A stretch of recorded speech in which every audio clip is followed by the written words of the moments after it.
No. Me and Barney's just doing a little inventory. For 8 unforgettable seasons, Andy Griffith welcomed America into Mayberry through The Andy Griffith Show, becoming the steady father figure an entire generation trusted. As Sheriff Andy Taylor, he offered calm advice, gentle humor, and the comforting belief that every problem had a simple solution.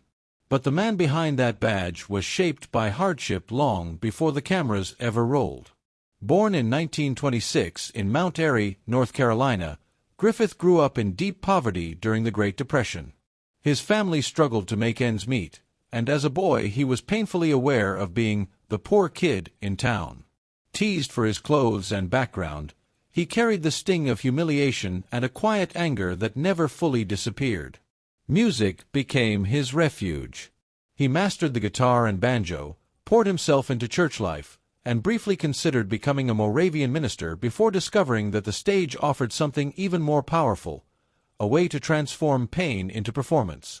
After earning a music degree from the University of North Carolina, he taught high school by day and performed comedic monologues by night. One of those routines, What It Was football, became a surprise hit in the 1950s, launching him from small-town teacher to national sensation. Broadway followed, then a striking dramatic role in A Face in the Crowd, where he revealed a darker intensity that hinted at the complexity beneath his folksy charm. But it was television that sealed his legacy. When The Andy Griffith Show debuted in 1960, Griffith became one of the most trusted faces in America. Ironically, even at the height of that success, he sometimes felt overshadowed by his brilliant co-star Don Knotts, whose portrayal of Barney Fife often stole the spotlight. Griffith was the steady center, the straight man, essential, yet rarely the loudest laugh. When the show ended in 1968, he walked away intentionally, determined not to be trapped by Mayberry forever. What followed were years of uneven projects and frustration as audiences struggled to see him as anyone other than Sheriff Taylor. He finally reclaimed primetime dominance in 1986 with Matlock, playing shrewd Southern attorney Ben Matlock, a role that blended warmth with sharper edges and introduced him to a new generation. Off-screen, however, his life was far more turbulent. His first marriage to Barbara Bray Edwards lasted over 2 decades and produced 2 adopted children, Sam and Dixie, but the pressures of fame and distance ended the union in divorce. A second marriage also failed.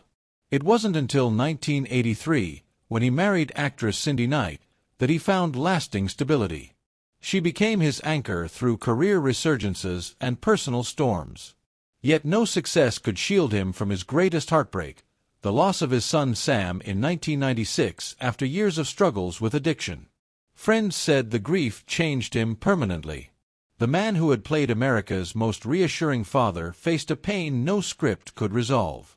In his later years, Griffith retreated to his coastal North Carolina home, battling heart disease, diabetes, and declining mobility. The spotlight faded, and he seemed content to let it. On July 3, 2012, Andy Griffith died of a heart attack at 86, quietly and privately, buried within hours on his beloved property. The nation mourned the characters, Andy Taylor, Ben Matlock, but few truly understood the depth of struggle carried by the man himself. Behind the warm smile was a life marked by poverty, ambition, love, regret, resilience, and profound loss. His ending was peaceful. His journey was anything but.